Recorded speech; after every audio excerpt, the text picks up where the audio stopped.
प्राप्त झालेला आहे। शिंदे समितीने 47,845 नोंदीचा अभ्यास करून 2,39,021 जात प्रमाणपत्र दिले आहेत। त्यामुळे पुन्हा शासन निर्णय करण्याची गरज नाही। जात प्रमाणपत्र हे जातीला दिले जाते, समाजाला नाही। कुणबी जातीसाठी स्वतंत्र सवलत देणे इतर ओबीसी जातीशी भेदभाव करणारा आहे। शासन निर्णयानुसार ग्राम पातळीवर समिती सक्षम प्राधिकाऱ्याला मदत करणार आहे। मात्र हे स्पष्ट केले नाही की ही समिती कोणत्या चौकटीत काम करेल। 2 शपथपत्राच्या आधारे चौकशी होणार। अर्जदाराने दिलेले शपथपत्र पूर्वज 13 ऑक्टोबर 67 रोजी तिथे राहत होते। त्यांच्याकडे जमीन नाही। त्याच गावातील कुळातील अशा व्यक्तीचे शपथपत्र ज्याला कुणबी जात प्रमाणपत्र मिळालेले आहे यावरून चौकशी करून जात प्रमाणपत्र दिले जाईल। पण अशा शपथपत्रावर आधारित चौकशी वैध ठरू शकत नाही। शिवाय 2012ला हे नियम केलेले आहेत, काय वैध आणि काय अवैध आहेत हा घटक ठरवताना, जाती ठरवताना। 2012च्या नियमाशी याचा काय संबंध आहे हेही स्पष्ट होत नाही।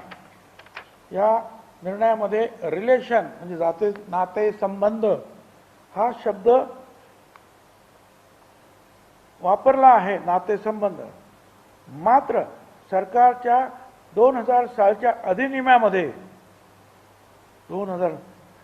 अधिनियमामध्ये रिलेटिव्ह नातेवाईक याची व्याख्या स्पष्ट करण्यात आलेली आहे। रिलेटिव्ह म्हणजे काय, नातेवाईक म्हणजे काय, इथे हा शब्द नाही वापरला। काय वापरला? रिलेशन। आणि मग हा नातेसंबंध रिलेशन हा अतिशय अस्पष्ट, त्यात पितृकुळ, मातृकुळ, दत्तक या सर्वांचा समावेश होऊ शकतो।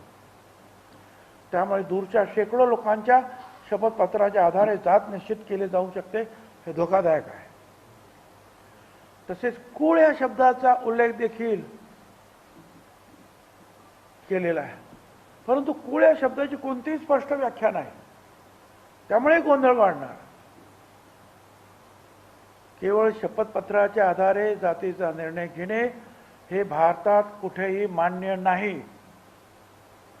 आरक्षणासारख्या संवैधानिक विषयावर अशा प्रक्रियेचा अवलंब करणे धोकादायक आहे।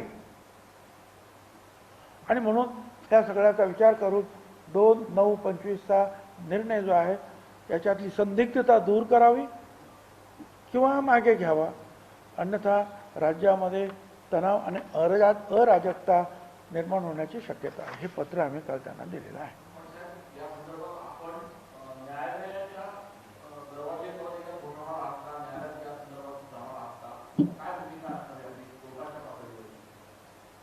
हे जे आम्ही मांडलं ना, हे न्यायालयाने आम्हाला सांगता येईल आम्हाला की आम्ही सुद्धा सरकारकडे गेलेलो आहे। सरकारला सुद्धा आम्ही दिलेलं आहे, असं नाही की डायरेक्ट तुमच्याकडे आलो, आम्ही सरकारला सुद्धा विचारलेलं आहे।